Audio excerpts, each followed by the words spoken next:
gusto kong magpasalamat sa inyo sa binigay ninyo special program para sa amin tatlo. Meron pa nga po, nagtampo ako talaga eh. Tanong mo kay Mang Eva.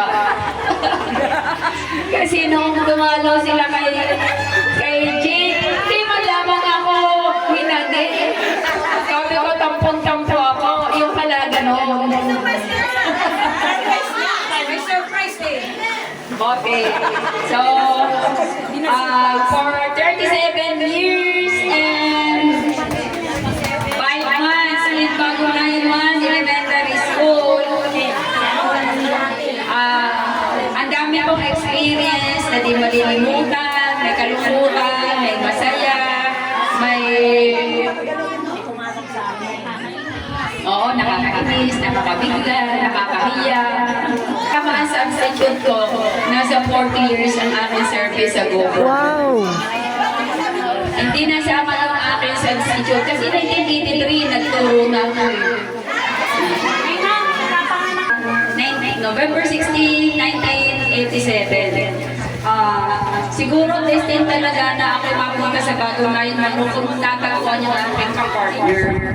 Kasi noong pinapimili ako, sabi ko gusto ma'am sa Lores, at least malapit-lapit. Bakit ba sinabi ko Bagong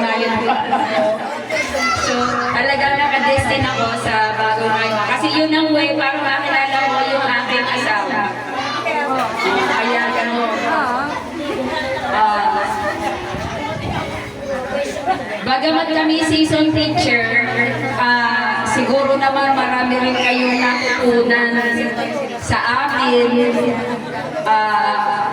Hindi kami expert sa mga ICT, pero kahit paano siguro, marami kaming naibahaging kaalaman sa ibang mga guro o yung mga bagong teacher. Nung panahon chairman ko, tawag dito, mas malala ang trabaho ay talagang mano-mano ang trabaho. May time na matutulog ako alas 2. Minsan kasi pagbakasyon, di ba may mga report na hinahingi? Hindi ko tinatawag yung mga ako na gumagawa talaga. Isasabihin ko, tapos na. Nagawa ko na.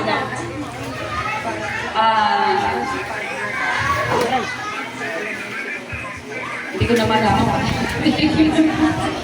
Basta salamat sa inyo.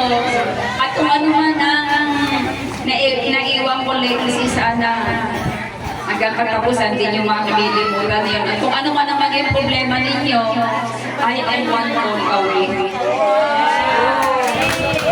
One call away ako. Ano man yung maitutulong ko, huwag kayong mag-hesitate na i-message ako at taos-puso ako pupunta sa school. Tutulong ako, walang basta salamat sa inyo, salamat sa lahat-lahat, salamat sa mga naging pagsasama natin. Kung ano man na naging pagkukulang ko ng panahon na ako ay inyong chairman, sorry. Pagpasensyahan ninyo ako.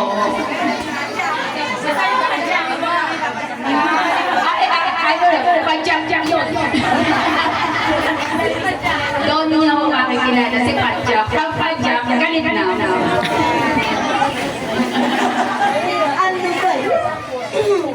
Okay. Basta salamat po sa inyong lahat. Basta kung ano pa na okasyon, huwag nyo kami kanina.